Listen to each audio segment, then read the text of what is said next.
କ'ଣ ଆଜ୍ଞା ବସିଛନ୍ତି? ଜୟ ଜଗନ୍ନାଥ। ଜୟ ଜଗନ୍ନାଥ, ନମସ୍କାର, ହରେ କୃଷ୍ଣ। କ'ଣ ଗୋଟେ କହୁନାହାନ୍ତି? ଆମେ ଆଜ୍ଞା ମଣିଷ, ଆମର ଭୁଲ ଠିକ୍ କିଛି ରହିବ। ତାପରେ ଆମ ପାଖରେ ଯେଉଁମାନେ ଆମ ପାରିପାର୍ଶ୍ୱରେ ଯେଉଁମାନେ ଅଛନ୍ତି, ଆମର ପୁଅ ଝିଅ, ବନ୍ଧୁ ବାନ୍ଧବ, ଭାଇ ସାଙ୍ଗ, ବାପା ମା, ସମସ୍ତଙ୍କର ମଧ୍ୟ ଭୁଲ ଠିକ୍ ଅଛି। ତେବେ ମାର୍କଣ୍ଡେୟ ପୁରାଣରେ ଗୋଟେ ଅଧ୍ୟାୟରେ ମୁଁ ପଢ଼ିଥିଲି, ପୁତ୍ର କନ୍ୟା ଦୋଷ କଲେ ବୁଝାଇ କହିବ, ବନ୍ଧୁ ଦୋଷ କରିଥିଲେ କଥା ନ କହିବ, ପଡ଼ୋଶୀ ଦୋଷ କରିଲେ ନ୍ୟାୟରେ ବସିବ,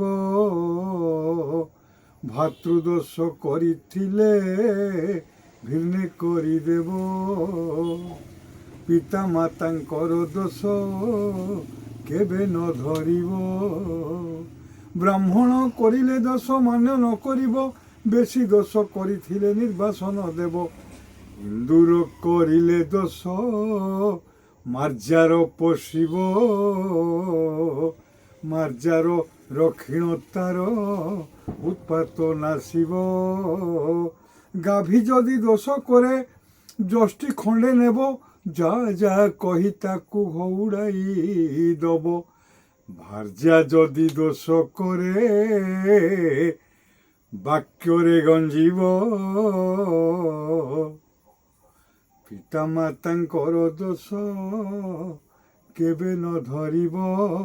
ଏକମାତ୍ର ତମର ଅଧିକାର ଅଛି, ଯଦି ତମର ସହଧର୍ମିଣୀ କିଛି ସାମାନ୍ୟ ଦୋଷ କରେ ତାହେଲେ ତାକୁ ବାକ୍ୟରେ କହିବ, ହେଇ ତରକାରୀଟା ଭଲ ହେଇନାହିଁ, ହଁ ଭୁଲ ହେଇଗଲା, ଆଉ ହବ ନାହିଁ।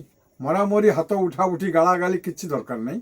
ପ୍ଲେନ୍ ଭଲରେ ରହିବାକୁ ହେଲେ, ନିଜେ ଭଲରେ ରହିବାକୁ ହେଲେ, ତମର ପରିପାର୍ଶ୍ୱରେ ଯେତେ ବନ୍ଧୁ ବାନ୍ଧବ, ଭାଇ ପୁଅ ଝିଅ ସମସ୍ତଙ୍କ ପାଖରେ ଚଳିବାକୁ ହେଲେ ଯାହା ପୁରାଣରେ ଲେଖା ଅଛି ସେହି ହିସାବରେ ଚଳିଲେ ନିଜେ ଭଲ ରହିବେ, ଅନ୍ୟମାନେ ମଧ୍ୟ ଭଲ ରହିବାର ସୁଯୋଗ ପାଇବେ। ଜୟ ଜଗନ୍ନାଥ, ଜୟ ଗୋବିନ୍ଦ, ଜୟ କୃଷ୍ଣ, ଜୟ ମଙ୍ଗଳ।